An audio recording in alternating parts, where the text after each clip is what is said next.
오늘 출애굽기 14장 13절 14절 말씀을 가지고 기다림은 길을 엽니다 라는 제목으로 하나님 말씀을 함께 묵상합니다. 하나님은 기다리시는 하나님이십니다.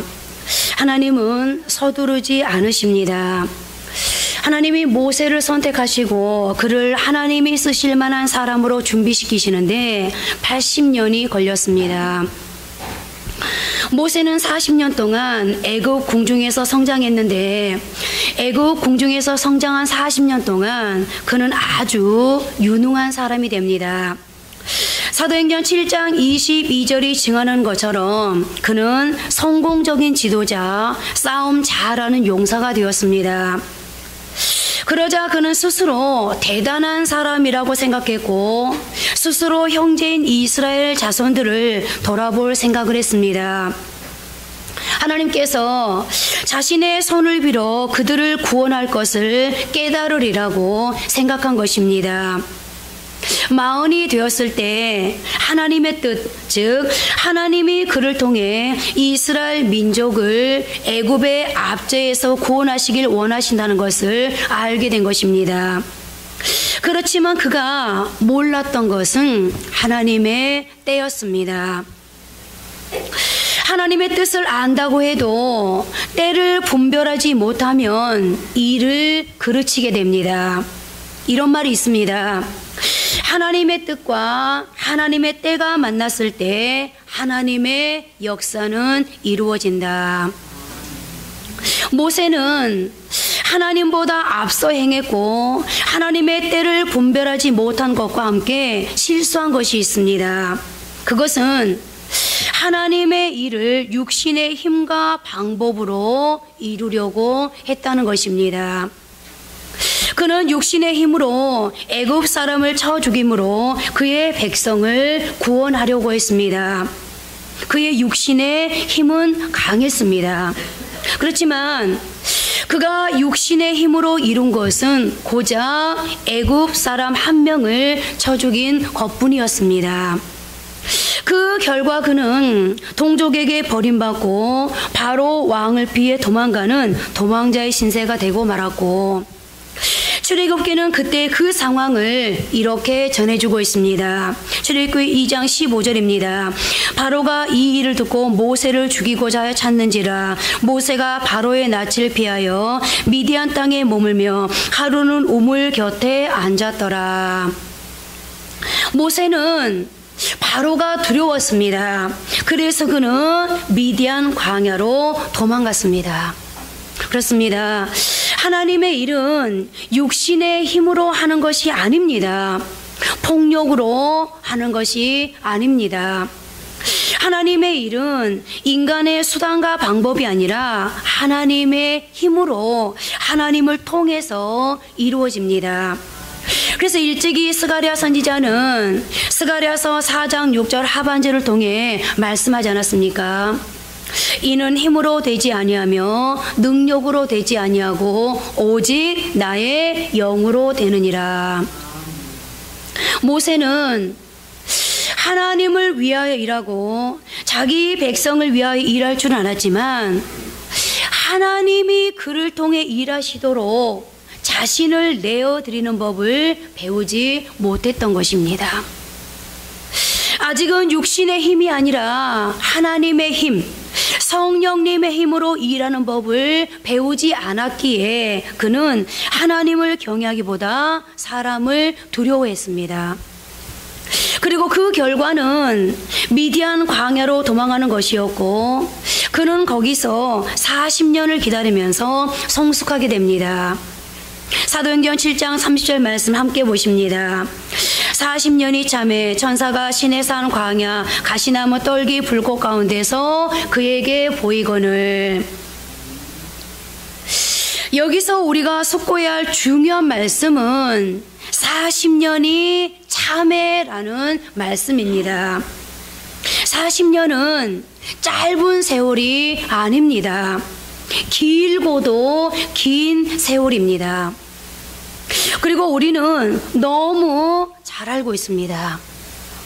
어떤 인생에게든 훈련과 연단의 40년 세월은 결코 쉽지도 짧지도 않는 시간이라는 것을 말입니다. 그런데 하나님은 모세를 광야에서 40년 동안 기다리게 하십니다.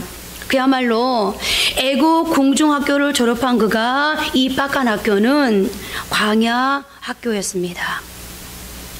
하나님은 거기서 그로 하여금 애국 궁중에서 배우지 못한 것들을 배우게 하십니다.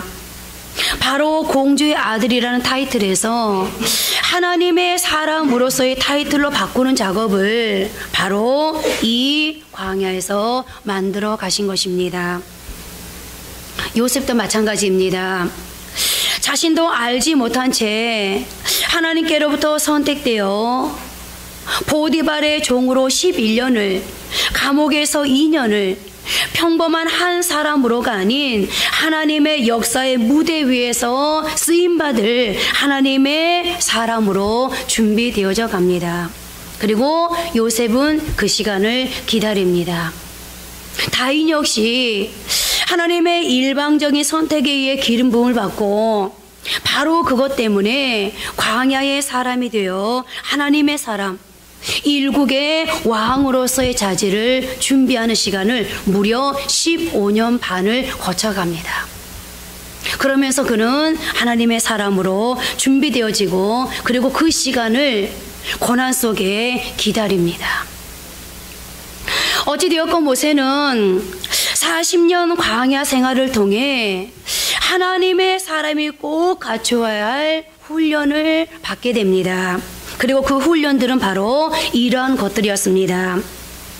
하나님의 때를 분별하는 훈련, 하나님보다 앞서지 않는 훈련, 홀로 하나님의 음성을 듣는 훈련, 자신의 결정에 의해서가 아니라 하나님의 인도를 따라 행동하는 훈련, 자신의 조건과 육신의 힘이 아닌 하나님의 힘으로 일하는 훈련, 하나님을 위해 일방통행하러 일하는 것이 아니라 하나님을 통해 일하는 훈련, 목양을 통해 생명을 소중히 여기는 훈련, 사람을 두려워하기보다 하나님을 경외하는 훈련.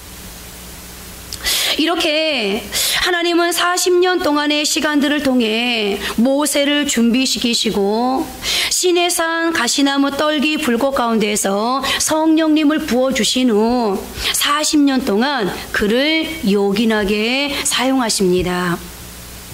그리고 이렇게 준비된 그가 어떤 능력의 사람이 되었는지를 후세는 이렇게 전해주고 있습니다. 사도행전 7장 36절입니다. 이 사람이 백성을 인도하여 나오게 하고 애굽과 홍해와 광야에서 40년간 기사와 표적을 행하였느니라.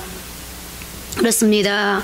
기다림의 시간, 준비하는 기간은 결코 낭비의 시간이 아닙니다. 광야에서의 40년 기다림의 견딤이 그의 쓰임의 길이를 결정했습니다. 그래서 이런 말이 있습니다. 견딤의 길이가 쓰임의 길이를 결정한다. 하나님은 서두르지 않으십니다. 하나님은 어떤 한 사람을 하나님의 섭리의 역사의 무대 위에 세우시기 위해 오래 기다리십니다. 성장하고 성숙하고 무르익기까지 기다리십니다. 모세가 지닌 육의 힘이 다 빠지기를 기다리고 그가 육신적인 자신감을 모두 상실하기까지 기다리십니다. 오직 하나님을 신뢰하고 하나님의 힘을 의지하는 경지에 이르기까지 기다리십니다.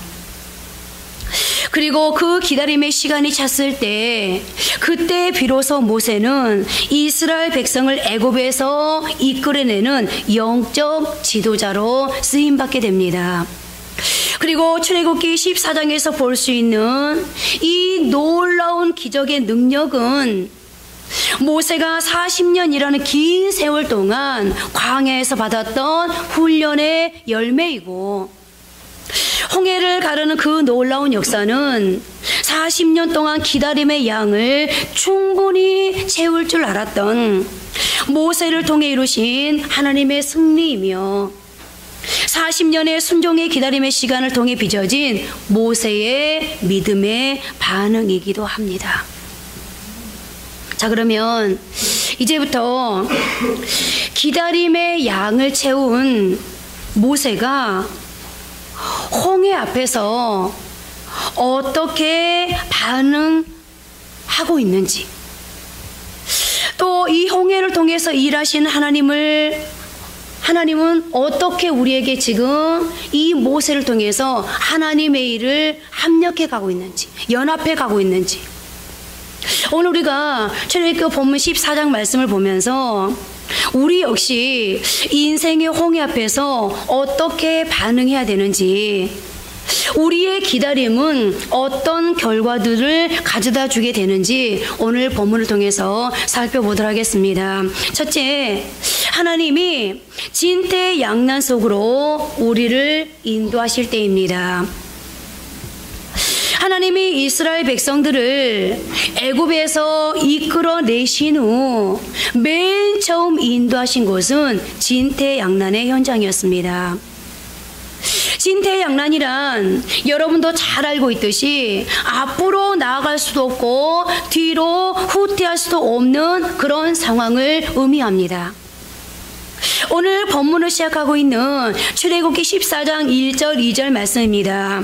여호와께서 모세에게 말씀하여 이르시되 이스라엘 자손에게 명령하여 돌이켜 바다와 믹돌 사이에 비하이로다 곧 바알스본 맞은편 바닷가에 장막을 치게 하라. 하나님께서 모세를 통해 진을 치게 한 곳은 바다와 믹돌 사이입니다. 곧 바닷가에 장막을 치게 하셨습니다. 그리고 이것은 하나님의 명령에 의해서 연출된 상황이라는 것을 여러분들 기억해 두십시오. 모세에 의해서가 아닙니다. 백성들이 무언가를 잘못해서 오늘 이 진퇴양난의 상황을 맞은 것이 아닙니다. 하나님에 의해서, 하나님의 명령에 의해서, 하나님의 계획과 섭리에 의해서 지금 이 상황이 연출되었다는 겁니다. 그리고 그때 바로의 군대가 그들을 쫓아왔습니다. 상황이 급박합니다. 앞에는 바다가 있습니다. 뒤에는 바로의 군대가 쫓아오고 있습니다. 절체절명의 위기의 상황입니다. 이제 이스라엘 백성들은 애굽의 군대를 심히 두려워하고 있습니다. 두려운 마음으로 하나님께 부르짖습니다. 그러다 이제 그들은 모세를 원망하기 시작합니다. 오늘 본문 앞에 있는 11절 12절 말씀 함께 합독하십니다. 그들이 또 모세에게 이르되 애굽에 매장지가 없어서 당신이 우리를 이끌어내어 이 광야에서 죽게 하느냐? 어찌하여 당신이 우리를 애굽에서 이끌어내어 우리에게 이같이 하느냐? 우리가 애굽에서 당신에게 이른 말이 이것이 아니냐? 이르기를 우리를 내버려 두라. 우리가 애굽 사람을 섬길 것이라 하지 아니하더냐? 애굽 사람을 섬기는 것이 광야에서 죽는 것보다 낫겠노라. 이스라엘 백성들은 두려워하고 있습니다. 그들은 잠시 기도하는 듯하더니 모세를 원망합니다. 하나님을 원망하고 모세를 원망하고 그러면서 뭐라고 말합니까? 하나님을 섬기는 것보다 애굽 사람을 섬기는 것이 더 낫다. 애굽 사람을 섬기는 것이 광야에서 죽는 것보다 낫다는 것입니다. 우리도 때로 진퇴양난의 경험을 할 때가 있습니다. 앞으로 갈 수도 없고 뒤로 후퇴할 수도 없는 상황에 처할 때가 있습니다.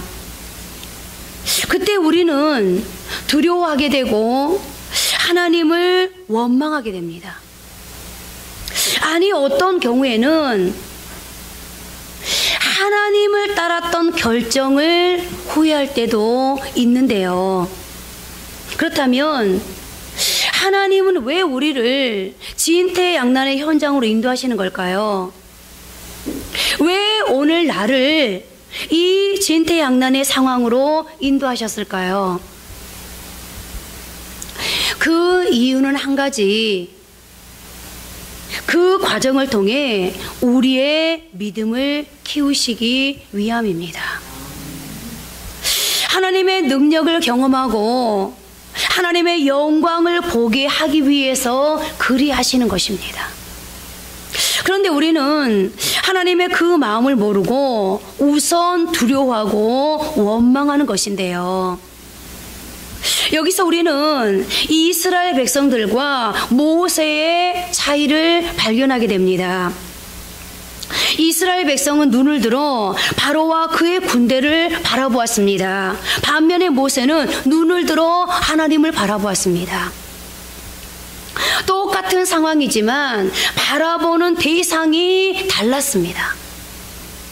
물론 모세도 바로와 그의 군대를 직시했습니다. 홍해도 무시하지 않았습니다. 그렇지만 그는 하나님께 시선을 고정시켰습니다. 문제와 상황이 아닌 하나님께 그의 마음을 고정시켰습니다. 그리고 이것이 바로 모세가 광야에서 40년 동안 자신을 내려놓는 훈련받은 결과였습니다. 여러분, 훈련받는 사람은 훈련받지 않는 사람과 뭐가 달라도 달라야 됩니다. 상황은 똑같지만 그 상황을 무시할 수 없지만, 그리고 그 상황을 오늘 내가 겪어야 되기 때문에 이 상황을 피해갈 수도 없지만, 그러나 똑같은 상황 속에서 훈련받은 사람은 시선이 하나님께로 가 있다는 겁니다. 바로 하나님께서는 이 훈련을 시키기 위해서 우리에게 인생의 광야를 주시는 겁니다. 이제 모세가 어떤 태도로 이 어려움을 직면하고 있는지, 어떻게 이스라엘 백성들을 인도하고 있는지를 계속해서 보십시오. 두 번째로, 믿음은 가만히 서서 하나님이 하시는 일을 지켜보는 것입니다. 오늘 본문 13절 말씀 함께 합독하십니다. 모세가 백성에게 이르되 너희는 두려워하지 말고 가만히 서서 여호와께서 오늘 너희를 행하시는 구원을 보라. 너희가 오늘 본 애굽 사람을 영원히 다시 보지 아니하리라. 모세가 이스라엘 백성에게 두려워하지 말라고 권면하고 있습니다. 모세가 어떤 사람입니까? 모세는 한때 바로를 두려워해서 미디안 광야로 도망갔던 사람입니다. 그런데 그는 지금 바로에 대한 두려움을 극복하고 오히려 백성들에게 두려워하지 말라고 신앙의 격려를 하고 있습니다. 어떻게 이렇게 될 수 있었을까요? 그동안 그는 여러 번 바로와 대면하면서 바로에 대한 두려움을 정복했습니다. 그는 무엇보다 애굽에서 10가지 재앙을 통해 그들을 이끌어내신 하나님을 경험했습니다. 그리고 그는 알았습니다. 하나님보다 더 크고 두려운 존재는 없다는 사실을 그는 경험적으로 확인했고, 그리고 그는 하나님은 지금도 여전히 과거에만 계셨던 하나님이 아니라 지금도 여전히 구름기둥과 불기둥으로 그들과 함께하고 계시다는 것을 그는 인식했습니다. 그렇습니다. 우리가 어려운 일을 당했을 때 어떤 한순간은 두려워할 수도 있습니다. 우리는 연약한 존재이기 때문에 어쩔 수 없습니다. 어떤 상황을 만나면 그 자극 때문에 하고 반응을 보일 수밖에 없습니다. 그리고 그 반응이 두려움으로 나타납니다. 그러나 우리가 가장 먼저 극복해야 할 것 또한 두려움입니다. 왜냐하면 두려움은 우리의 믿음을 약하게 만듭니다. 두려움은 하나님보다 환경을 바라보게 만듭니다. 하나님을 경외하기보다 사람을 두려워하게 만듭니다. 물론 현실을 무시하라는 이야기가 아닙니다. 현실을 직시하십시오. 진퇴양난의 환경은 현실입니다. 그런데 더욱 중요한 현실이 있습니다. 하나님의 임재입니다. 이스라엘 백성들은 이미 애굽에서 10가지 재앙을 통해 자신들을 구원해내시는 하나님을 보았습니다. 그리고 그 하나님은 지금도 자신들의 눈에도 여전히 보이는 현상, 즉 구름 기둥으로 불 기둥으로 함께하고 계십니다. 모세만 그런 상황을, 그런 하나님을 봤겠습니까? 아닙니다. 이스라엘 백성들도 봤습니다. 여러분, 저만, 설교하고 있는 저만, 여러분들을 격려하고 있고 위로하고 있고 힘내라고 응원하고 있는 저만 하나님을 느끼고 하나님을 보겠습니까? 하나님이 저에게만 역사하겠습니까? 아닙니다. 하나님은 여러분들에게도 똑같이 역사하고 계시고 하나님은 똑같이 여러분들과 지금 이 순간도 동행하고 계십니다. 그리고 하나님은 저와 여러분에게 똑같이 일하고 계십니다. 그런데 오늘 이스라엘 백성들은 그런 하나님을 망각하고 두려워하고 있습니다. 그렇다면 여러분, 우리가 두려움을 정복할 수 있는 답은 무엇이겠습니까? 두려움을 극복하기 위해서는 우리의 눈을 하나님께 고정해야 한다는 것입니다. 하나님은 진퇴양난의 환경이 없을 거라고 우리에게 약속하신 적이 없습니다. 다만 어떤 상황에 있어든지 우리와 함께 하시겠다고 약속하셨습니다.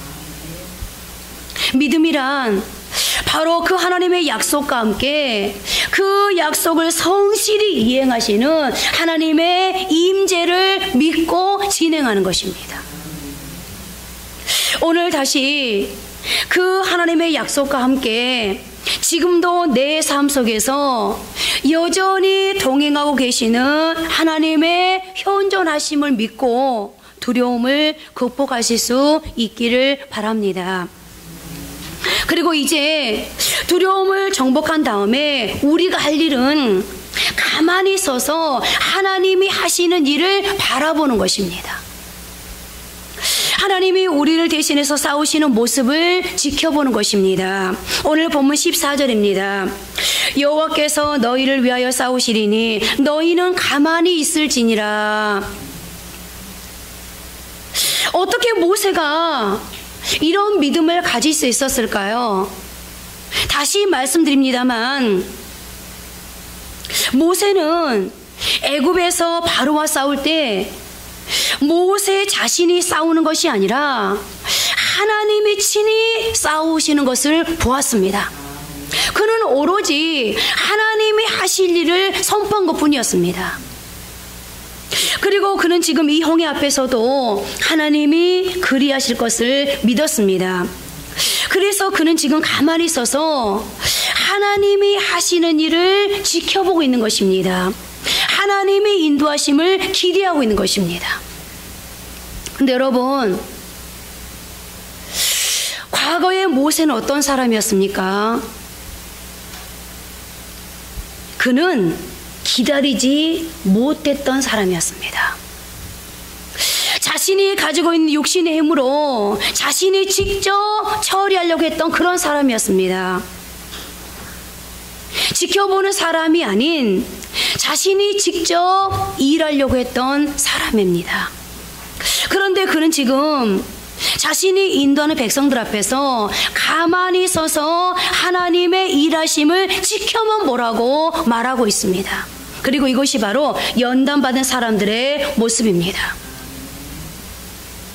연단받은 사람들은 자신은 빠지고 하나님께서 일하실 수 있도록 하나님께 기회를 내어 드리는 사람입니다. 그런데 간혹 연단 받았음에도 불구하고 이만큼 연단 받았으면 이제는 뭔가를 좀 알아야 되는데 조금 기다리십시오. 아직 하나님 때가 아니랍니다. 아무리 교육자인 저희가 얘기를 해도요, 이렇게 말합니다. 안 돼요, 전사님. 이거 기다리고 있으면요, 기회가 다른 사람에게 넘어가요. 안 돼요, 전사님. 언제까지 기다리고 있어요? 그러면서 수많은 사람들이 하나님을 기다리지 못하고 하나님께 맡겨드리지 못하고 하나님께 기회를 내드리지 못하고 내가 먼저 나서서 일을 처리해버립니다. 여러분들, 저는요 백중백발이었습니다. 그럴 때마다 성공한 사람 한 번도 본 적이 없습니다. 하나님이 왜 모세를 연단시켰겠습니까? 모세는 기다리지 못한 사람이었습니다. 기다리지 못해서 사람까지 죽이지 않습니까? 그렇습니다. 하나님은 이스라엘 백성들이 가는 길에 장애물을 설치하셨습니다. 홍해라는 장애물과 함께 바로 왕과 애굽의 모든 군대가 이스라엘의 장애물이었습니다. 그런데 하나님은 바로 그 장애물을 한꺼번에 제거하심으로 하나님 되심을 드러내셨습니다. 우리의 가는 길에도 하나님은 어김없이 장애물을 설치하십니다. 그러나 그 장애물은 우리를 덜 사랑하셔서가 아니라 그 장애물을 통해 하나님 되심을 그리고 하나님의 영광을 드러내시고 동시에 우리에게는 내가 일하는 것이 아니라 하나님이 나의 상황과 싸우시는 것을 알게 하시려고. 그래서 내가 신앙생활 하면서 여전히 옛 모습 그대로를 가지고 내가 하는 것이 아니라 하나님께 맡겨드리고 그리고 하나님이 일 처리를 하시고 그리고 하나님이 영광을 받으시고 나는 하나님을 찬양하고 경배할 수 있도록 이것이 우리 인생의 질서가 될 수 있도록 하시려고. 내가 창조한 세상은 얘야 내가 다스린단다. 내가 만든 세상은 내가 이끌어 간단다. 주체는 네가 아니야 나야 라고 하나님께서 계속해서 우리를 교육하기 위해서 하나님은 우리 인생 속에 장애물이라고 하는 학습지를 허락하는 겁니다. 세 번째로 하나님은 기다림을 통해 길을 열어주신다는 것입니다. 모세가 잠잠히 서서 기다리는 동안 하나님의 음성이 들립니다. 그것은 인도하시는 하나님의 음성이었습니다. 어떤 음성이 들려옵니까? 15절입니다.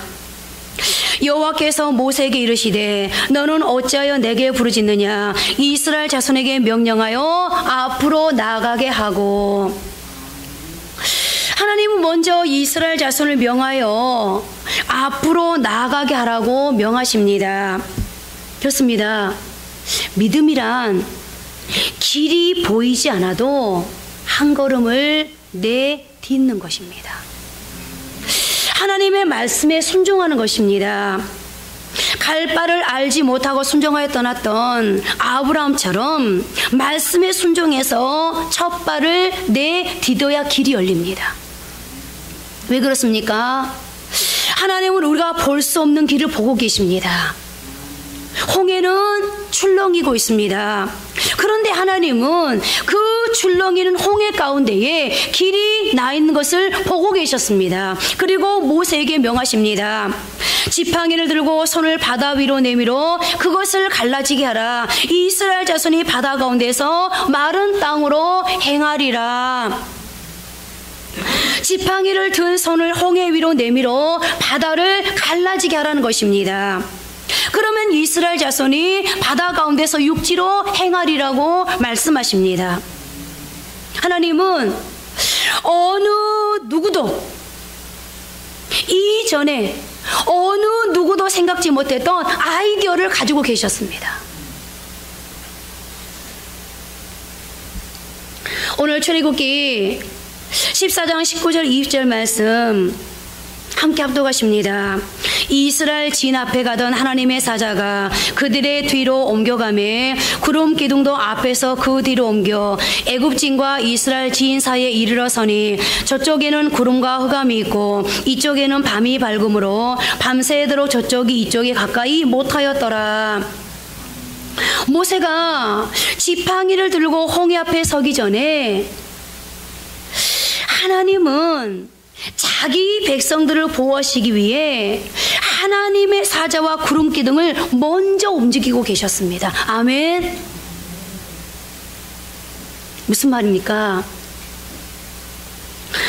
하나님은 우리가 기다리는 동안 우리의 문제를 해결하시기 위해 하나님의 일을 먼저 시작하신다는 것입니다. 그래서 하나님은 가만히 서서라고 말씀하시는 거예요. 하나님, 어떻게 이렇게 일을 늦게 합니까? 전사님, 이렇게 늦게 기다리고 있다가 큰일 난다니까요. 이렇게 기다리고 있다가는요, 일이 늦어진다니까요. 실패한다니까요. 다른 사람에게 기회가 넘어간다니까요. 여러분, 그래서 우리가 나서지 않습니까? 그런데 하나님께서 기다려봐, 아직은 때가 아니거든, 조금만 더 기다려봐 라고 말씀하실 때는요, 나는 가만히 있는 것 같지만 하나님이 다 물밑 작업을 하고 있다는 거예요. 우리 백일사님이 늘 이런 말씀을 하십니다. 은행에 대출을 받을 때 대부분 남자들이 가서 일 처리를 하잖아요. 그런데 여기 백일사님은 이 은행 대출 받는 것뿐만 아니라 모든 일 처리를 다 서류부터 시작해서 다 해놓고요, 딱 박경선 집사님은 몇 시에 은행으로 와서 도장만 딱 찍고 가게끔 다 안 되는 거예요. 여러분, 하나님이 그런 분이세요. 가만히 있어. 너는 네 할 일 하고 있어. 내가 너에게 주어진 삶을 살고 있어. 나서지 말고 제발 좀 서두르지 말고 조급해하지 말고 네 삶을 살고 있어. 그러다가 내가 너를 콜할 때 나가서 너는 뭐만 해? 도장만 찍어. 하나님이 먼저 일하고 계셨습니다. 이제 모세가 홍해 앞에 서서 바다 위로 손을 내밉니다. 그때 하나님께서 큰 동풍으로 밤새도록 바닷물을 물러가게 하십니다. 바다의 물이 물러가면서 물이 갈라져 바다가 마른 땅이 되었습니다. 그런데 여기서 주목해야 할 사실은 하나님이 순식간에 홍해를 가르고 길을 내신 것이 아니라는 사실입니다. 하나님은 분명 저와 여러분 가운데 있는 홍해라고 하는 장애물을 해결해 주시지만 때로 순식간에 해결하시지 않을 때도 있다는 것을 오늘 우리는 본문을 통해서 배우게 됩니다. 하나님은 큰 동풍으로 하여금 밤새도록 일하게 하셨습니다. 모세가 손을 내밀고 기다릴 때 하나님은 큰 동풍으로 밤새도록 바닷물을 물러가게 하셨습니다. 그러나 모세는 물이 갈라져 바다가 마른 땅이 될 때까지 기다려야만 했습니다. 모세에게 필요한 것은 기다림입니다. 기다림의 양을 채우는 것이었습니다. 오늘 우리에게도 동일하게 요구되어지는 것은 나의 홍해가 순식간에 해결되지 않는다 할지라도 하나님이 일하시고 계시는 한 기다리는 것입니다. 기다림의 양을 채우는 일입니다. 만약 모세가 기다리지 못하고 손을 내렸다면 홍해는 갈라지지 않았을 것입니다. 그러나 기다리면 길이 열립니다. 그런데 우리는 기다리지 못합니다. 아니, 기다리려고 하지도 않습니다. 여러분, 서둘러 홍해 안으로 들어가지 마십시오. 그러면 죽습니다. 서둘러 일을 마무리 지으려고 매듭 지으려고 하지 마십시오. 그러면 실패합니다. 하나님이 명하신 대로 홍해 앞에서 단지 한 걸음만 내디디십시오. 그리고 길이 열리기까지 기다리십시오. 오늘 22절입니다. 이스라엘 자손이 바다 가운데를 육지로 걸어가고 물은 그들의 좌우에 벽이 되니, 여러분, 기다렸더니 하나님께서 하시기를 나는 순종만 하고 기다렸더니 드디어 길이 열렸습니다. 우리도 기다리면 반드시 길이 열리는 순간이 옵니다. 이스라엘 백성이 지나가는 길 양편에 물이 벽을 이루어 섰습니다. 오늘 나를 두렵게 했던 나의 홍해가 오히려 내가 안전하게 길을 갈 수 있도록 나를 지키고 돕는 벽의 역할을 하는 그런 나의 안전장치가 될 수 있습니다. 정말 놀라운 광경이 아닐 수 없습니다. 그렇습니다. 아무도 보지 못하는 길을 하나님은 보셨습니다. 이스라엘 백성들은 출렁이는 바닷물을 바라볼 때 하나님은 그 바닷속 길을 보셨습니다. 하나님은 없는 길을 만드실 수 있는 분이십니다.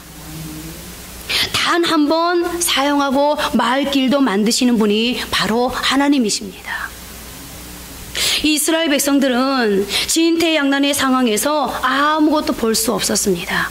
그렇지만 하나님은 이스라엘 백성들의 나아갈 길을 미리 보고 계셨습니다. 그래서 모세로 하여금 손을 내밀라고 말씀하신 것입니다. 여러분, 하나님의 약속하신 길은 반드시 열립니다. 여러분들 지금 여러분들 개인이 자녀들의 인생을 보니 아무것도 보이지 않는 것 같죠? 너무 막막하죠? 사업도 막막하고, 우리 자녀들의 결혼도 막막하고, 취업도 막막하고, 앞으로의 진로도 막막하고, 우리 가정의 부채를 보니 이 빚이 갚아질까도 막막하고, 아마 막막할 겁니다. 길이 보이지 않는다고 느껴질 겁니다. 그렇지만 여러분, 하나님의 때가 차야 합니다.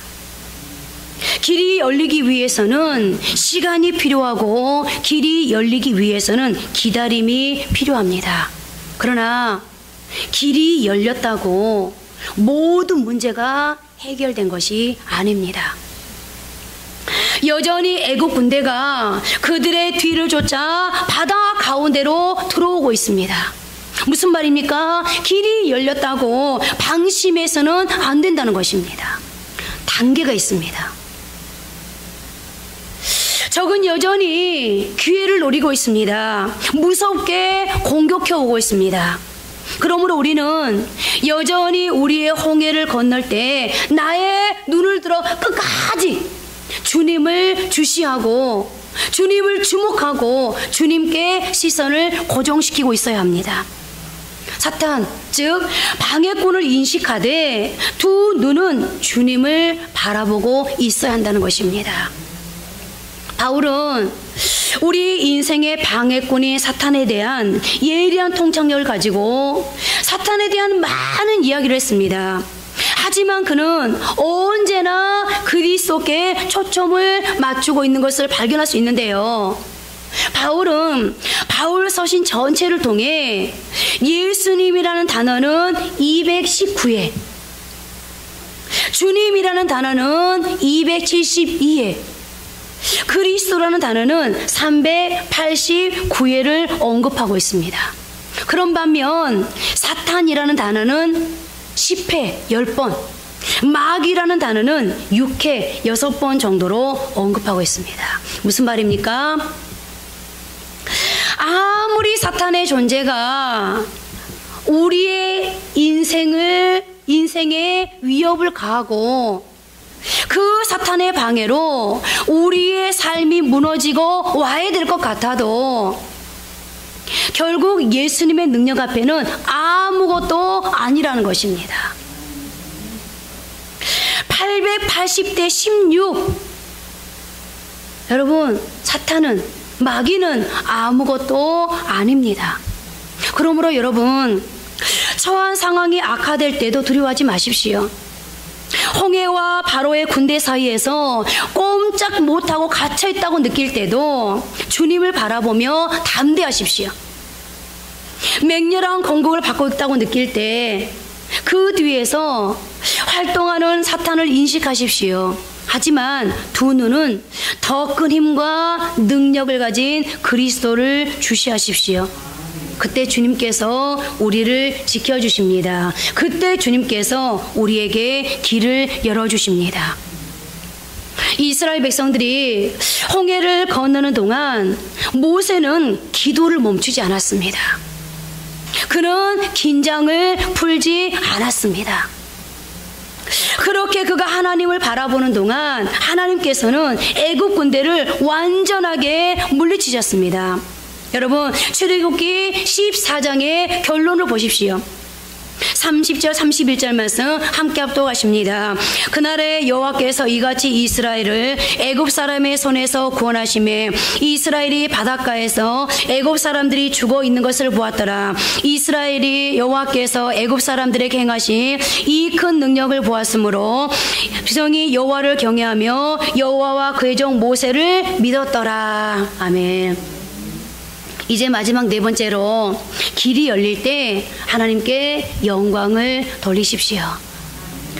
하나님이 모든 것을 주관하셨습니다. 하나님께서 택한 백성들을 위해 큰 기적을 베푸셨습니다. 모세가 40년 광야에서 연단받아 다 준비되었다고 모세가 이 기적의 결론을 이끌어내는 것이 아닙니다. 하나님이 하셨습니다. 모세는 그 하나님의 역사의 섭리 앞에 쓰임받은 것뿐입니다. 그러면 이제 모세가, 우리가 해야 할 일은 하나님께 영광을 돌리는 것입니다. 그리고 그것이 연단된 사람들에게 나타날 수 있는 가장 아름다운 열매인 것입니다. 출애굽기 15장 2절을 보십시오. 여호와는 나의 힘이요 노래시며 나의 구원이시로다. 그는 나의 하나님이시니 내가 그를 찬송할 것이요 내 아버지 하나님이시니 내가 그를 높이리로다. 모세는 그의 나이 40이 되었을 때 그는 하나님의 힘이 아닌 육신의 힘으로 일했습니다. 그런데 그가 지금 하나님의 힘을 찬양하고 있습니다. 육신의 손이 아닌 하나님의 오른손의 권능을 찬양하고 있습니다. 그는 한때 기다릴 줄 몰랐던 사람이었습니다. 충동적으로 일했던 사람입니다. 물론 뜻은 좋았지만 그의 태도는 좋지 않았습니다. 그가 일하는 방식은 세상적이었고 사용한 힘은 육신의 힘이었습니다.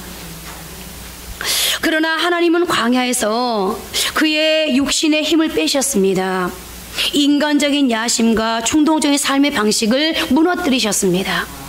그 과정에서 그의 인생은 산상조각난 유리조각처럼 보였습니다.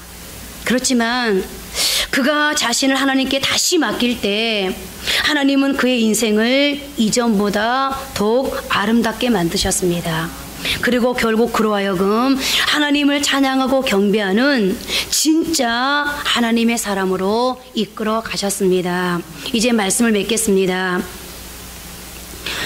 이란 테헤란에 있는 왕궁에는 세계에서 가장 아름다운 모자이크 작품이 있는 건물이 있다고 하는데요. 천장과 벽이 여러 각도로 굴절되는 다이아몬드처럼 영롱한 빛을 내고 있다고 합니다. 그런데 이 놀라운 작품을 만들기 위해 담당 건축가는 파괴의 힘을 역용하는데, 원래 이 궁을 디자인했을 때 건축가는 벽면에 거대한 유리 거울을 붙일 계획이었다고 합니다. 그러나 프랑스 파리에서 주문한 유리 거울이 도착했을 때 자재의 조달업자는 충격에 빠졌습니다. 유리 거울이 산상조각나 있었던 것입니다. 그는 깨진 거울들을 모두 쓰레기통에 던져버리고 건축가에게 슬픈 소식을 전할 수밖에 없었습니다. 그러나 뜻밖에도 건축가는 깨어진 거울 조각들을 모두 수거해서 벽에 붙이도록 했고, 그렇게 해서 은은하게 반짝거리는 유리 조각들로 이루어진 은빛 모자이크의 훌륭한 작품이 등장하게 되었다는 것입니다. 여러분, 혹시 깨어진 인생처럼 살아가는 분이 계십니까? 낙심하지 마십시오. 한계투성이인 사람도 깨어진 유리 조각으로 이렇게 훌륭한 작품을 만들어낸다면 하물며 하나님이 우리 인생을 지금보다 더 아름다운 하나님의 명품으로 다시 만들어내지 않겠습니까? 진퇴양난에 처해 있습니까? 두려워하지 마십시오. 오히려 하나님을 바라보십시오. 그리고 하나님의 천사가 동원되어 오늘 나에게도 광야의 길을 사막에 강을 만들어 주실 하나님의 기적을 기대하십시오. 어두운 밤에 임한 하나님의 광명한 빛을 기대하십시오. 이전에 한 번도 내가 생각해 보지 못했던 길을 하나님께서 다시 열어주실 것을 기대하십시오. 믿는다는 것은 기대한다는 것이고 소망한다는 것입니다. 새벽이 밤을 밀어내듯이 희망의 빛이 절망을 몰아내도록 하나님께 기회를 내어드리십시오. 그렇다고 너무 조급해하지 마시기를. 기다림의 양을 채워보십시오. 이제 우리 모두는 이스라엘을 얽매고 있었던 바로의 쇠사슬이 하나님의 능력으로 끊어진 것처럼 이제 우리를 얽매고 있는 이 홍해의 쇠사슬, 우리를 두렵게 하고 무겁게 하는 바로의 사슬에서, 질병의 사슬에서, 부채의 사슬에서 풀려날 것을 기대합니다. 기다림을 통해 우리 모두의 앞길이 활짝 열리기를 소망합니다. 그리고 기다림의 열매를 확신합니다. 이제 한번 기도하도록 하겠습니다. 우리 모두가 이 시간 한번 기도하면서 하나님은 모세를 80년 동안 기다리셨습니다. 그리고 그를 훈련하셨습니다. 오늘 하나님은 저를 기다리십니다. 그리고 나를 훈련하십니다. 하나님, 내가 어떻게 이제 하나님의 그 기다림 앞에 반응해야 되겠습니까? 하나님이 모세를 80년을 기다리게 하셨다면, 하나님이 요셉을 13년을 기다리게 하셨다면, 하나님이 다윗이 이스라엘의 진정한 왕이 되기까지 15년을 반을 기다리게 하셨다면, 하나님께서 바울 되기까지 13년을 기다리게 하셨다면, 하나님, 저는 얼마큼을 기다려야 합니까? 지금까지의 기다림의 세월 너무 힘들었습니다. 도대체 하나님의 때는 언제입니까? 하나님, 그러나 아직도 하나님의 때가 되지 않았다면 제가 조금 더 기다릴 수 있도록 도와주십시오. 진퇴양난의 상황 앞에서 하나님을 바라보게 해주십시오. 하나님께 내가 하겠다고 하는 것이 아니라 내어드릴 수 있도록 도와주십시오. 그러면 길이 열릴 것을 확신합니다. 내가 이제 비로소 하나님께 영광을 올려드릴 수 있도록 도와주십시오. 한번 기도합니다.